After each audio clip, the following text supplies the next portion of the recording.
Education 360 degree channel पर दोस्तों आप लोगों का हार्दिक स्वागत है। तो एक बार फिर हम लोग अपनी क्लास की शुरुआत करेंगे। तो जो नेक्स्ट क्लास में हमने जहाँ से छोड़ा था बौद्ध धर्म का, उसके आगे देखते हैं।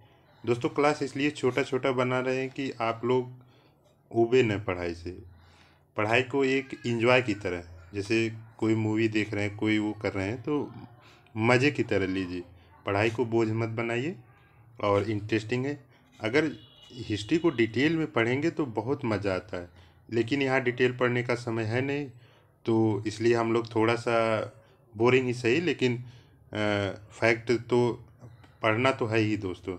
इसको आप इग्नोर नहीं कर सकते, इसलिए अभी फैक्ट तो पढ़ना ही है, क्योंकि एग्ज़ाम है। अगर वही एग्जाम्पल मैं बार बार दूंगा, अगर नाव में एक भी छेद थी तो नाव डूबने का कारण हो सकता है।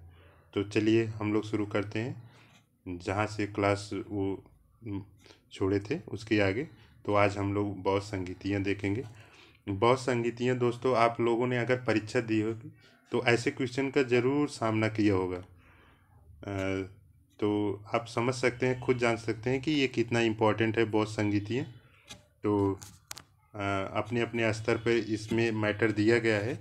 तो चलिए शुरू करते हैं। तो प्रथम बौद्ध संगीति हुई थी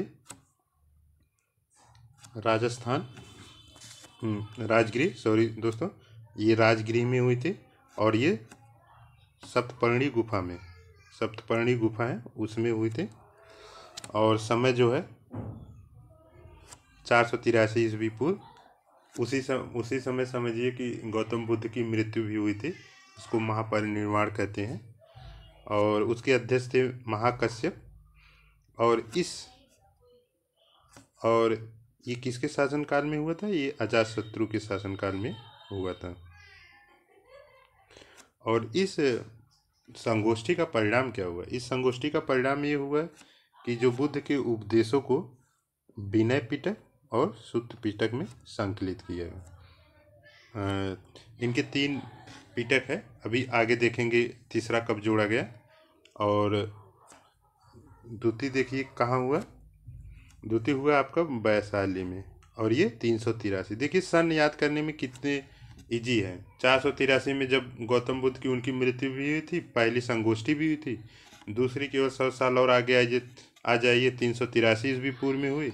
बस 100 चेंज करना है, उसके बाद आपको याद रहेगा।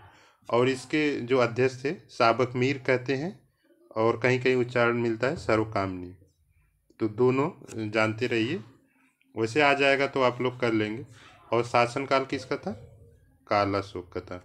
और बौद्ध धर्म, यहाँ पे देखिए इसका क्या परिणाम हुआ इस संगोष्ठी का। बौद्ध धर्म जो है स्थापित और महासंघिक 2 भागों में बढ़ गया। अब तृतीय बौद्ध संगीति देखते हैं दोस्तों। ये हुआ था आपके पाटलिपुत्र। अच्छा दोस्तों, कमेंट में करके बताना कि इस समय पाटलिपुत्र कहाँ पे है। कमेंट करके बताना ज़रूर, क्योंकि एक बार पूछा था मत्स्य आपका एग्जाम में कि आपका मत्स्य जो क्षेत्र ऋग्वैदिक काल में था वो कहाँ पर था। तो आप पाटलिपुत्र बताना कमेंट में। और समय जो है इसका 251 ईस्वी। तो ये भी याद करने ना कोई दिक्कत नहीं है, जब 2 याद है तो तीसरा ऑटोमेटिक है। और इसके अध्यक्ष जो थे मोगली पुत्र तिस्य थे। शासनकाल जो था अशोक था। हाँ, अब यहाँ देखिए, जो वहाँ पे सुत्त पिटक और विनय पिटक जोड़े गए थे, यहाँ तीसरा अभिधम पिटक जोड़ा गया। अभिधम पिटक इसलिए जोड़ा गया कि जो उनके नियम थे उसको कठोर करने के लिए। हमें लगता है इसलिए वहाँ कठोर किया जाता था होगा कि क्योंकि उसमें लचीलापन आने लगा होगा, तो इसलिए अभिधम पिटक को जोड़ा गया।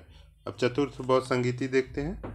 इसको तो दोस्तों लगभग जानते हैं लोग। ये कश्मीर के कुंडनवल वन में हुआ और ईसा की प्रथम शताब्दी। इसमें कोई याद करने वाली बात नहीं है। ईसा की प्रथम शताब्दी तो कोई हो। और इसके अध्यक्ष थे, देखिए यहाँ 2 इम्पोर्टेंट है। अध्यक्ष थे वसुमित्र और उपाध्यक्ष थे अश्वघोष। और ये किसके शासनकाल में हुआ? कनिष्क के। और यहाँ पर बहुत महत्वपूर्ण घटना हुई, बौद्ध धर्म का विभाजन हो गया, हीनयान और महायान। हीनयान और महायान हम बता दें दोस्तों, हीनयान जो बौद्ध धर्म के प्रतीकों, स्तूपों और प्रतीक चिन्ह चिन्ह समझ लिए उसका पालन करते थे और शब्दशः उनके वचनों का पालन करते थे, तो उसे हीनयान कहते थे। महायान जो है लचीले हो गए और मूर्ति पूजा शुरू कर दिए, और उनकी मूर्ति पूजा शुरू करने की वजह से और इनके धर्म में लचीलापन आ गया, तो इनको महायान से संबोधित किया जाने लगा। अब दोस्तों आगे चलते हैं। इंडोनेशिया में विश्व का सबसे बड़ा विशाल स्तूप जावा जावा में, जिसका नाम बोरोबुदुर है, वहाँ पर है।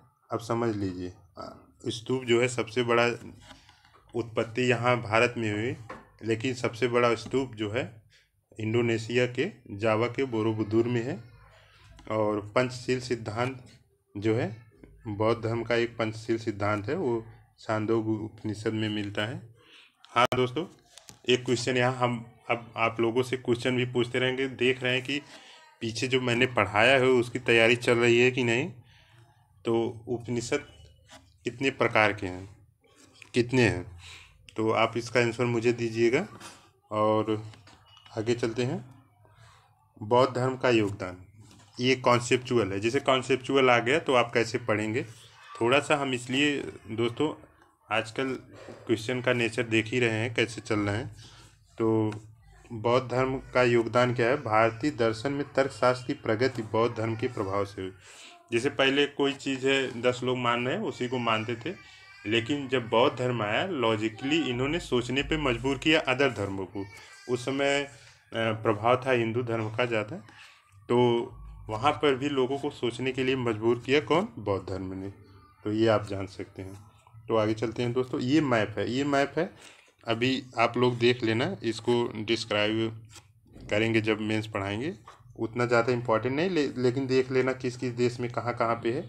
इसका नीचे भी दिया गया है कहाँ कैसे है। तो आगे चलते हैं दोस्तों, एक मिनट। दोस्तों शंकराचार्य को प्रछन्न बौद्ध भी कहा जाता था। मतलब प्रछन्न मतलब समझ रहे हैं कि जैसे अगर आप इकोनॉमिक्स में पढ़े होंगे, प्रछन्न मतलब छुपा बौद्ध कहा जाता था। उनके अंदर एक बौद्ध धर्म का सिद्धांत छुपा रहता था, इसलिए उन्हें प्रछन्न बौद्ध भी कहा जाता है। ये क्वेश्चन आया हुआ है दोस्तों, तो आप इसको याद कर लेना। बौद्ध धर्म का सर्वाधिक महत्वपूर्ण देन भारतीय कला स्थापत्य कला के विकास में सांची, भरहुत, अमरावती की स्तूप, अशोक के शिलालेख, कार्ले की बौद्ध गुफाएं, अजंता, एलोरा, बाघ तथा बराबर की गुफाओं बौद्धकालीन स्थापत्य कला में चित्रकला का श्रेष्ठ उदाहरण है। गांधार शैली के अंतर्गत ही सर्वाधिक बुद्ध मूर्तियों का निर्माण हुआ दोस्तों। सर्वाधिक बुद्ध मूर्ति का निर्माण अगर पूछे तो गांधार शैली के अंतर्गत हुआ, और मथुरा कला भी उसी गांधार शैली के अंतर्गत कनिष्क काल में बने। मथुरा कला का जो प्रभाव आया वो कनिष्क के काल में आया। तो ये हुए उनके स्थापत्य कला का योगदान, कॉन्सेप्चुअल है, इसको देख लेना। तो बुद्ध के जीवन से संबंधित देख लेते हैं कौन से प्रतीक थे। अक्सर क्वेश्चन आते हैं और इम्पोर्टेंट भी है, इसको इग्नोर नहीं कर सकते। तो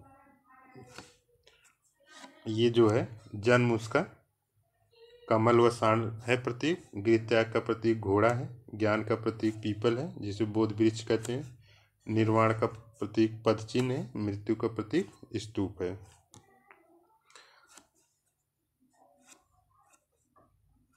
और दोस्तों उस समय जैसे बुद्ध का जब बुद्ध धर्म का उदय हुआ तो उसके पहले कुछ धर्म आए थे। हमने बताया था 62 संप्रदाय की उत्पन्न हुए थे, लेकिन उनमें से कुछ इम्पोर्टेंट है, इसको भी देख लेना, इसको इग्नोर नहीं कर सकते। इसीलिए मैंने बॉक्स स्टाइल में दे दिया हूँ कि कम से कम आप जब भी अपडेट हो तुरंत देख ले एक ही जगह।